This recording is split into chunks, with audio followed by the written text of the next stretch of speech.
Сәлем балалар, бүгін біз тазалық туралы білетін боламыз. Дайынсыңдар ма?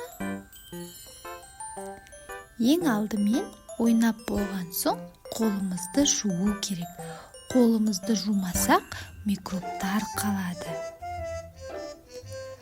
Ал тісімізді таңертең және кешке жууды ұмытпайық, сонда күлкіміз әдемі болады.